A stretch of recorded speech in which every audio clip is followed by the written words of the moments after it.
My name is Evelyn Hart. I am 34 years old. It was supposed to be a party that blurred into the rest of our well-managed life. Instead, it became the hinge that swung everything open. Nathan had picked the theme, vintage Hollywood, and everyone played their part perfectly.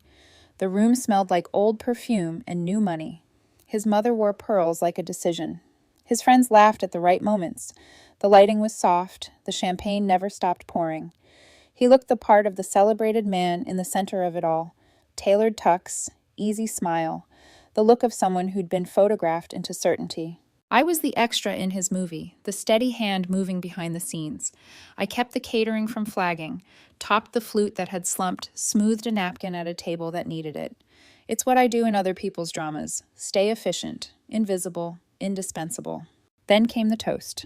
Nathan held the room like a glass, tense, shining, raised his voice the way people raise a curtain.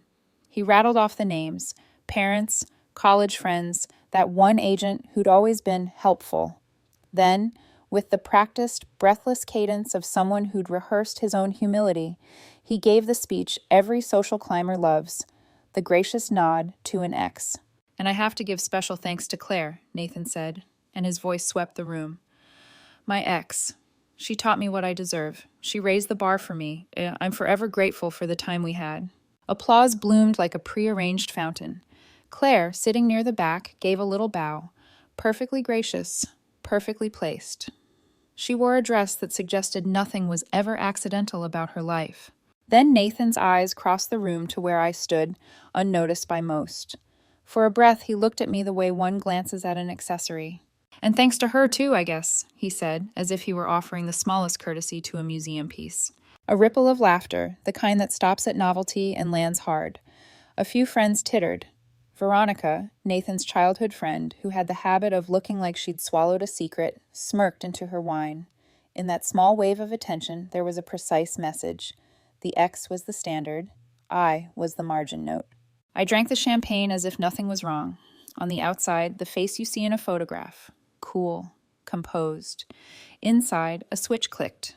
You do not get to humiliate the person who designs public narratives and walk away untouched. I am a campaign strategist by trade. I build stories. I tear other people's stories apart and stitch new ones in their place. Politics is a machine of perception, and I have operated it at the highest stakes. That life taught me how to see the world as a grid of leverage points, who to call, what to say, how to make a rumor bloom into a headline. So when Nathan turned the mic into a scalpel against me, I didn't feel the hot sting of humiliation for long. I felt the delicious, surgical hum of a strategy taking shape. An attack on my reputation is not a wound to lick, it is a data point to exploit. Charlotte, no, in this telling, the man whose party I attended, had just announced himself candidate, and he had given me ammunition. That night, after the guests had been shepherded into cabs, and Nathan's laugh continued to echo in the bedrooms upstairs, I sat at my kitchen table with the lights low and my laptop open. The plan began where all good plans do, research. For 48 hours, I stopped being someone's partner and became a one-woman opposition shop. I logged every charge I had covered, dinners, flights, the absurdly expensive watch he hadn't bought himself. I mapped the ecosystem around him, Veronica's clients, Claire's board memberships, the gala committee where social capital had been minted. I looked for the seams where an image might be peeled back. Nathan pitched himself as the founder of a boutique tech consultancy, a man who cured problems with charm and a charismatic deck. Claire had been framed as the mentor, the one who taught him to expect more. Veronica was a side player who traded favors for appearances. All of that glitter was a story I could disassemble. I hired the kind of people I use in political life, a digital forensics freelancer who knows where curated images bleed into bank ledgers, and a research assistant who could read a public filing like a confession. I didn't want illegal hacks. I wanted paper trails, inconvenient truths, little regulatory details that puncture the balloon. But first, I began where the audience mattered the most, perception. At the gala, where Nathan's social standing had been consolidated, I had once made a significant donation in my name. It bought me the right to be present in his world. It had been a transaction as much as charity. I called the gala coordinator the next day and, in the soft language of fiduciary prudence, Notified her we needed to withdraw our pledge due to portfolio restructuring. Polite, non-accusatory, but effective. The coordinator called Nathan. Nathan blinked. At the same time, my researcher came back with a file that smelled of gasoline and candlelight. Nathan's boutique consultancy leaned on loans co-signed by family, its revenue thin, its deck rhetorical rather than real. Claire's polished philanthropy had a faint pattern of favors traded behind the scenes. Veronica's boutique of social favors had its own little ledger of returned merchandise and favors traded for free use of goods. I filed those facts away like tools. The first phase of a campaign is always to destabilize the platform you plan to topple. You don't scream. You remove supports. You watch the cracks get larger. I slept badly that night. It wasn't shame that kept me awake. It was a rhythm I knew too well, the lull before the media cycle wakes. When the first headline hits, you are either the one shaping it or the one responding to it. I had been a background operator for 8 months. The party had reminded me that my center of gravity was strategy, not cosplay. By dawn, I had a map on the screen. Targets, narratives, channels. The next move would be surgical, not vengeful. There is a difference. Revenge is messy. Campaign work is controlled. I liked the latter. The city outside my window was quiet, a soft blur of headlights and sleeping neighbors. Inside, my plan hummed to life. I had been the invisible stabilizer in Nathan's orbit for months. He had used my steadiness as wallpaper. He'd made me feel small in front of his friends, as if my value were a background amenity. That was a mistake. The quiet person in the corner often runs the entire show. I opened a new document and titled it simply, Oppo, Nathan Voss. Then I began to write, clinically, the way a surgeon writes a case study. This is not a story about love, I told myself. This is an audit. And with that, the election began. I started with my own records. 8 months of shared life laid out in credit card statements and transfer receipts. The numbers told a story. $1,250 for the bespoke suit he wore at the gala. $600 dinners for his friends at restaurants that had wait lists longer than a semester. A watch he'd introduced as an heirloom, but that I knew had appeared on my account. Every purchase was a breadcrumb. Together they drew the outline of a man who lived larger than his means, who borrowed glamour the way some borrow books, without returning them. The irony was sharp. Nathan liked to tell people I was the responsible one, the steady anchor. He didn't realize anchors, when pulled, can also drag someone under. The next file to open was Claire's. My freelancer delivered it in a neat PDF. Her charity projects stacked like glass beads. Her mentorship roles, none lasting more than a season. A network of favors that didn't feel like generosity, but exchange. Claire's public image gleamed, but the polish was thick enough to suggest scratches beneath.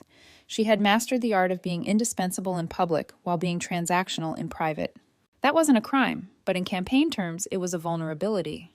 Veronica, Nathan's so-called best friend, required no hired research. I had years of observations. She was a personal shopper at an upscale boutique, known for her fashion instincts and for borrowing high-end pieces for weekends, returning them on Mondays with the tags neatly pinned back on. I had overheard enough whispered arrangements to know she extended the same privilege to Nathan and Claire. A constant wardrobe of borrowed status. To most people, it was nothing. To me, it was a pressure point waiting to be pressed. But the jewel, the crown of my research, was Nathan's own empire, Voss Consulting. He called it a boutique tech consultancy. His Instagram made it look like a rocket on the launch pad. Sleek decks, panels at conferences, glossy meetings in glass towers. The truth, uncovered by my researcher, was stark. The company had no consistent revenue. Its funding came from personal loans, most co-signed by his father. Payroll had been delayed 3 times in the past year. And the chic vintage car Nathan paraded around town? A lease signed by his father, 2 months behind on payments. It wasn't a company, it was theater. Once I had the facts, the next step was narrative destabilization. Step 1, social capital. The gala committee, one of Nathan's favorite status markers, was propped up in part by my own sizable donation. I called the chair, voice calm, explaining that due to portfolio changes, I had to withdraw. Polite, respectful, irrevocable. Within hours, Nathan received a call asking why his generous partner had pulled out. That evening, he stormed into our living room. "What the hell was that?" His voice was sharp, but under it was panic. "Cynthia called me today. She said you pulled the donation. Do you have any idea how that makes me look?" I looked up from my laptop unhurried. It was a business decision. Market conditions changed. "This isn't about business." His face was red. "This is about me, about us, about my reputation." "What you said at the party," I replied evenly, "helped me reevaluate my investments. The gala, it turns out, is a poor return." For a moment, he just stared at me, mouth opening, then closing. He wasn't used to hearing no, not like that. Meanwhile, the digital bomb was primed. I drafted an anonymous due diligence memo, an investor-style report, clinical and dry. It laid out Voss Consulting's lack of revenue, its reliance on family bailouts, and projected insolvency within 6 months. The final page documented Nathan's prior failed projects, quietly buried by his father's money. I sent it to 3 people. His lead investor, a shark who despised being deceived. His father, who'd co-signed too many checks. A local business journalist who lived for the scent of a failing startup. That was the match. Now I waited for the fire. While the memo worked its way through inboxes, I set another piece in motion, a quiet call to the boutique's corporate hotline. I reported, with careful detail, a suspected return fraud scheme involving Veronica. I didn't need to exaggerate. I only suggested they review security footage on Monday mornings. If the evidence was there, and I knew it was, the system would handle the rest. By the 3rd day, the tension had shifted. Nathan paced more. Claire's phone buzzed with nervous energy. Veronica laughed too loudly, the brittle laugh of someone sensing cracks in the floor. I said nothing. I had set the pieces. The board was in motion. And when the first headline finally appeared, Voss Consulting under scrutiny, vanity startup or empty shell, I knew the campaign had officially gone public. Nathan wasn't the only one under the microscope. Claire and Veronica would soon feel the heat of my spotlight too. And for the first time since that humiliating toast, I allowed myself a smile. The story detonated like I knew it would. By breakfast, Nathan's phone buzzed so violently it seemed alive on the countertop. The headline was everywhere, his boutique consultancy labeled a vanity project, a case study in reckless spending and millennial hubris. Investors pulled their money within hours. His father, furious at being exposed as a silent backer, went radio silent. Nathan tried to act unbothered, posting a vague, defiant statement on Instagram about haters and the grind. But I watched his hands shake as he typed. He couldn't hold the facade, not when the walls were already cracking. Veronica was the next domino. 2 days later, she called Nathan in a panic. The boutique had suspended her pending investigation. Security footage confirmed everything. The borrowed dresses, the returned handbags, the pattern of Monday morning fraud. She was fired on the spot. To make matters worse, the store pressed charges, citing thousands in losses. Her voice was shrill on speakerphone. "They're saying I dragged you into this, Nathan. They think you borrowed too. You need to fix this." But Nathan had no capital left to fix anything. His reputation was burning, and he let Veronica twist in the smoke. The irony made me almost laugh. Veronica had spent years sneering at me, acting like I was the unwanted shadow clinging to Nathan's side. Now she was clawing at him like a drowning woman, and he couldn't save her. Claire's downfall was quieter, but no less devastating. Her name had been whispered with admiration in the same business circles that now circulated Nathan's implosion. When the due diligence memo mentioned early encouragement from past associates, people connected the dots. Suddenly, Claire's mentorship was framed not as guidance, but as complicity. She began receiving fewer invitations. A board seat she'd fought for dissolved before the first meeting. I heard it through the grapevine. Claire was livid. She accused Nathan of dragging her down with him. He, in turn, accused her of orchestrating the leak. They fractured under the weight of suspicion neither could escape. Nathan, of course, turned to me. One evening, after pacing the apartment for hours, he finally broke. His eyes were bloodshot, his voice hoarse. "Evie," he said, using the nickname I had once cherished, "I don't know what's happening. Everything is falling apart. I need you. Just, please, stay with me while I figure this out." His desperation would have moved me months ago, but all I heard was the echo of his toast, the laughter at my expense, the way he had waved me off as an afterthought. I closed my laptop, met his pleading eyes, and spoke calmly. You think this is chaos, but it's not. It's a campaign. You just never realized you were in one. He blinked, confusion flickering into dread. What are you talking about?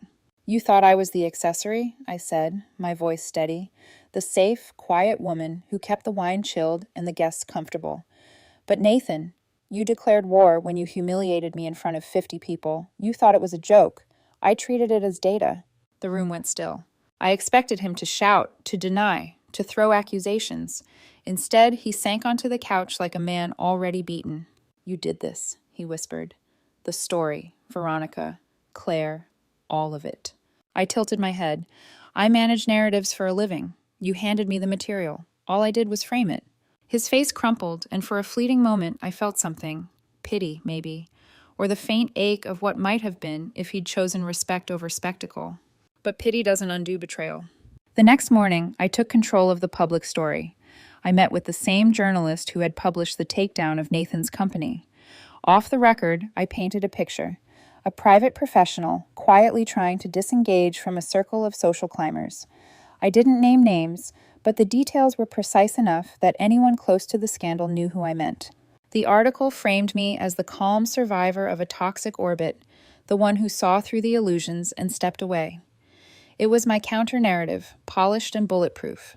By the time it went live, Nathan's smear attempts, angry posts, whispered gossip, looked like the tantrums of a desperate man. Claire was too busy salvaging her own reputation to defend him. Veronica had disappeared into legal meetings.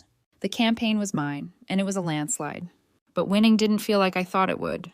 As I lay awake that night, city lights spilling through the blinds, I felt not triumph but an emptiness, a silence too sharp to ignore. I had proven my point. I had dismantled the people who mocked me.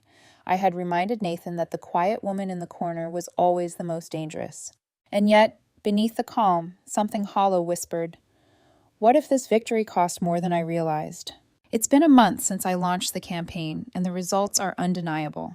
Nathan's life is in ruins. His so-called company has collapsed, investors circling like vultures, lawsuits mounting.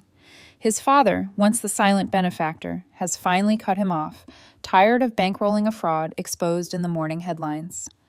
Nathan drifts through the city like a ghost, trying to borrow respectability from people who no longer return his calls. Veronica is locked in a bitter legal fight with her former employer. What began as suspension quickly escalated to criminal charges.